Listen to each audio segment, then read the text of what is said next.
చూశారు. ఆయన చెప్పినప్పుడు చాలా స్పష్టంగా రాబోయే 3 ఏళ్లలో ఆంధ్ర మోడల్ ఆఫ్ ఎడ్యుకేషన్ దేశానికి చూపించే బాధ్యత నాదని ఆయన హామీ ఇచ్చాడు. మీ ముందరనే ఆ విషయం మళ్ళా ఒకసారి నేను కన్ఫర్మ్ చేస్తాను. ఈరోజు మనందరం కూడా గుర్తుపెట్టుకోవాల్సింది, ప్రజల్ని ఆస్తిగా తీసుకోవాల్సిన అవసరం ఉంది. ప్రపంచంలో అన్ని దేశాల్లో జనాభా తగ్గిపోయే పరిస్థితి, ఏజింగ్ ప్రాబ్లం పెరిగే పరిస్థితి వచ్చినప్పుడు భవిష్యత్తులో పిల్లలు ఎక్కువ ఉండే దేశం, అదే మరి యంగ్ ఎనర్జెటిక్గా పనిచేసే దేశం భారతదేశం అవుతుంది. వాళ్ళు కానీ తీర్చిదిద్దితే నాకే ఆశ్చర్యం వేసింది. ఇప్పుడు అక్కడికి పోయినప్పుడు లోపల చూశాను, వాళ్ళ నాలెడ్జ్ చూశాను. వాళ్ళ దగ్గర నేను నేర్చుకునే రోజు తొందరలో వస్తుందని నా భావన. అంత నాలెడ్జ్ మన పిల్లలకు ఉంది. వీళ్ళకి కానీ సానబెడితే ప్రపంచాన్నే శాసిస్తారని కూడా నేను మీకు తెలియజేస్తున్నా. ఈసారి మెగా పీటీఎం లక్ష్యం ఫౌండేషనల్ లిటరసీ న్యూమరసీ, FLN. అంటే ఏదో చదివేశాం, పై తరగతికి అప్గ్రేడ్ అయిపోయాం అన్నట్టుగా కాకుండా అన్ని సబ్జెక్టులో బేసిక్ పట్టు సాధించేలా బలమైన పునాదేసే కార్యక్రమం ఇది. అందుకే విద్యార్థుల్ని స్కై, మౌంటైన్, స్ట్రీమ్ అనే 3 వర్గాలుగా, స్థాయిలుగా వర్గీకరిస్తున్నారు. మీ పిల్లల బలహీనతలు ఎక్కడున్నాయి, వారి బలం ఏంటి, అదే సమయంలో వారిని ఏ విధంగా మళ్ళీ ట్రైనింగ్ చేయాలి అనే విషయానికి ఇక్కడ శ్రీకారం చుట్టారు. ఇప్పుడే పాఠశాలకు వెళ్ళాను, అక్కడ నేను చూశాను. క్లిక్కర్ ద్వారా ఒక వినూత్నమైన కార్యక్రమం ఆడియోలో చూపిస్తున్నారు, వీడియోలో చూపిస్తున్నారు. చూసిన తర్వాత మీకందరికీ పరీక్షలు ఆటోమేటిక్గా పెడుతున్నారు. ఎవరెవరు ఏ విధంగా పాస్ అయ్యారో క్లౌడ్కి వెళ్ళిపోతుంది. టీచర్ మ్యానిపులేట్ చేయలేరు, క్లౌడ్కి వెళ్ళిపోతుంది. సరైన సమాధానమా లేకపోతే అందులో కూడా ఎంత స్పీడ్లో చెప్పారు, బాగా ఆలోచిస్తున్నారా, క్విక్గా చెప్పారు, ఇవన్నీ కూడా ఎవాల్యుయేషన్ అయిపోయే పరిస్థితి వస్తూ ఉంది.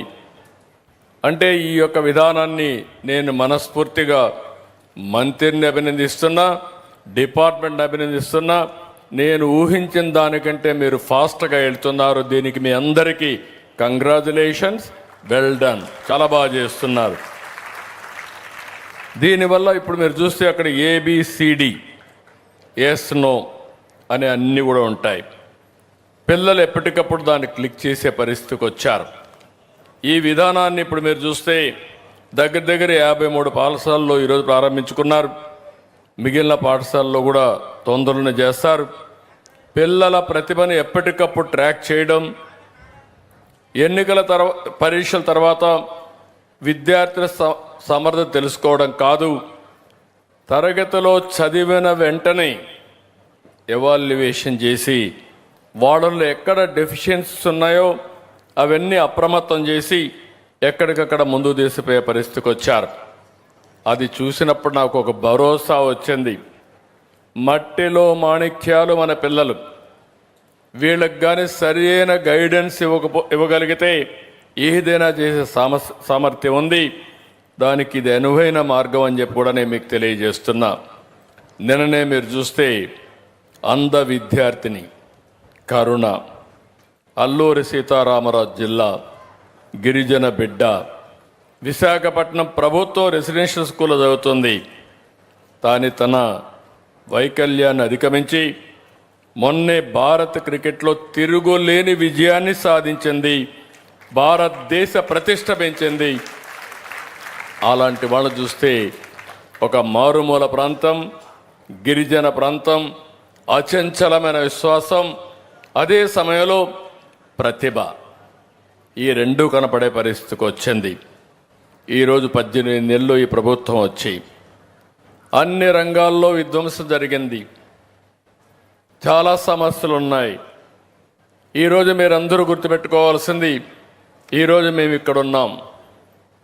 ఉప ముఖ్యమంత్రి పవన్ కళ్యాణ్ గారు పల్నాడులో మెగా పీటీఎంలో ఉన్నారు. అందరూ ఎమ్మెల్యేలు, ఎంపీలు, మంత్రులు అందరిని వెళ్ళమన్నాం. అందరినీ కూడా భాగస్వాములు కమ్మన్నాం. మొన్నటి వరకు మీరు చూస్తే సూపర్ 6 సూపర్ హిట్ చేశాం. ఇక్కడుండే ఈరోజే ఒక తల్లి తండ్రిని నేను చూశాను.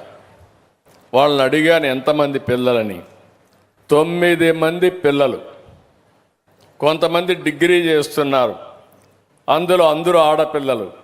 6 మందికి 90,000 రూపాయలు తల్లికి వందనం వచ్చిందంటే మా తల్లి ఇక్కడే ఉంది, చాలా గర్వపడుతున్నానని చెప్పి కూడా నేను మీకు తెలియజేస్తున్నా. ఇది చూసినప్పుడు నాకెంతో ఆనందం కలుగుతుంది.